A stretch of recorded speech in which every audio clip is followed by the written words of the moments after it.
Riddles with Gigi presents Alice in Wonderland.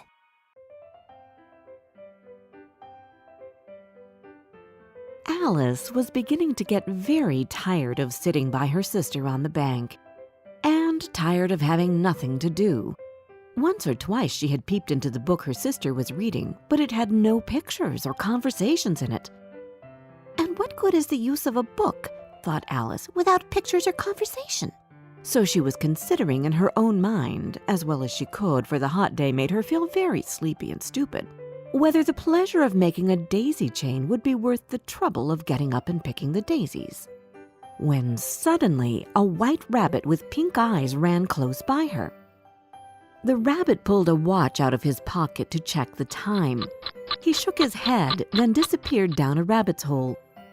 "I must find out why he's in such a hurry," cried Alice. Filled with curiosity, she ran to the rabbit's hole and peeped through the entrance. The hole dropped suddenly, and Alice fell. She fell for a long time, when suddenly she came upon a little three-legged table, all made of solid glass. There was nothing on it except a tiny golden key. When she looked around again, she came upon a low curtain she had not noticed before, and behind it was a little door about 15 inches high. She tried the little golden key in the lock, and to her great delight, it fit. She opened the door and saw a beautiful garden through it, but she couldn't reach it as she was too big. When she turned around toward the three-legged table, Alice found a green bottle that said, "Drink me," magically appeared on it. Out of curiosity, Alice took the bottle and drank the entire potion. Then she began to shrink until she was no bigger than a doll. She opened the door and quickly ran through it. "What a splendid garden!" she exclaimed. "Why, I'm no bigger than the insects that crawl on these flowers." But the excitement soon wore off. Alice grew bored with her tiny size. "I want to be big again," she shouted. Her shouts startled the white rabbit, who ran past her again. Mistaking her for his maid, he ordered, "Go to my cottage and fetch my gloves and fan." Alice was confused by the rabbit's behavior. "Maybe I'll find something at the cottage to help me find my way out," she said hopefully. As she was going out, she saw a piece of chocolate cake that was kept on a table by the doorway. Next to the cake was a note that read, "Eat me." "I'm so hungry," Alice said as she ate the cake.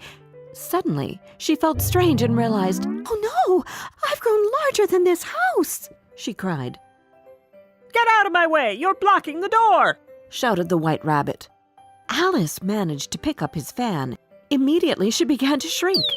But little did she know it was a magical fan which made her small again. "Oh no, I'll never get back up to the right size." She went looking for help. Soon she saw a green caterpillar dressed in a pink jacket. He was sitting on the top of a large mushroom, smoking a bubble pipe. "One side makes you big, the other side makes you small," he said to Alice before slithering away. "One side of what?" Alice called after him. "The mushroom, silly," he answered. Alice ate a piece of the mushroom. "Oh, thank goodness I'm growing," she cried. "But which way do I go?" "That path leads to the Mad Hatter. The other way leads to Les Marches Hare," said a voice. Alice turned to find a smiling Cheshire cat in a tree. "I'll see you later at the Queen's croquet game," he said before disappearing. There was a table set out under a tree in front of the house, and the March Hare and the Hatter were having tea at it.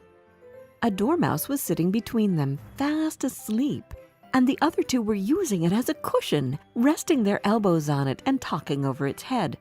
"Very uncomfortable for the dormouse," thought Alice. "Only, as it's asleep, I suppose it doesn't mind." The table was a large one, but the three were all crowded together at one corner of it. "No room! No room!" they cried out when they saw Alice coming. "There's plenty of room," said Alice indignantly, and she sat down in a large armchair at one end of the table. "Have some wine," the March Hare said in an encouraging tone. Alice looked all around the table, but there was nothing on it but tea. I don't see any wine, she remarked. There isn't any, said the March Hare. Then it wasn't very civil of you to offer it, said Alice angrily. It wasn't very civil of you to sit down without being invited, said the March Hare. I didn't know it was your table, said Alice. It's laid out for a great many more than 3. You may stay if you answer my riddle, shouted the Mad Hatter. Why is a raven like a writing desk? Alice felt dreadfully puzzled. The Hatter's riddle seemed to have no sort of meaning in it, and yet it was certainly English. Don't quite understand you, she said as politely as she could. Have you guessed the riddle yet? The Hatter said. No, I give up. Alice replied, What's the answer? I haven't the slightest idea, said the Hatter. Nor I, said the March Hare. Alice sighed wearily. I think you might do something better with the time, she said, than waste it in asking riddles that have no answers. And she continued her walk.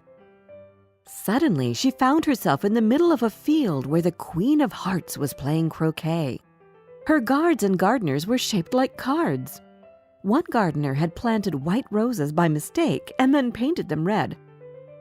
Off with their heads, shrieked the Queen. I hate white roses. Then she noticed Alice and asked her, Have you ever played croquet? Yes, Alice timidly answered.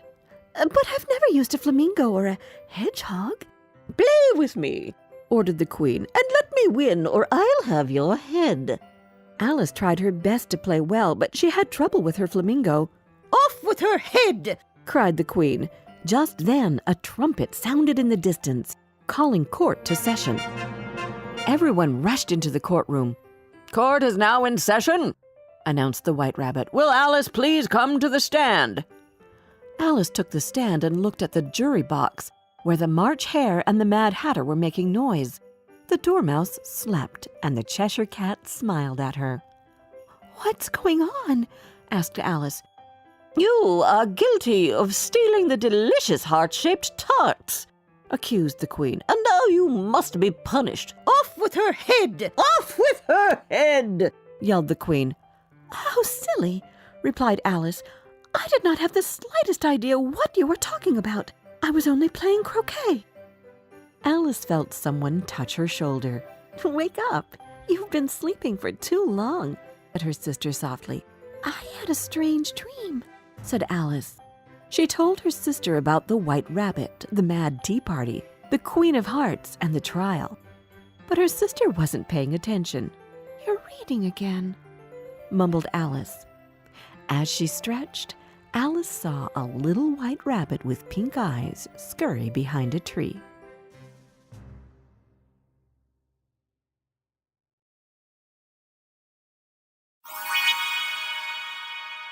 Did you like this story?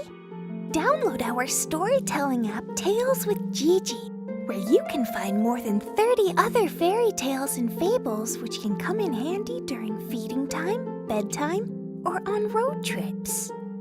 And don't forget to subscribe to our channel. We've got new tales coming out every Wednesday.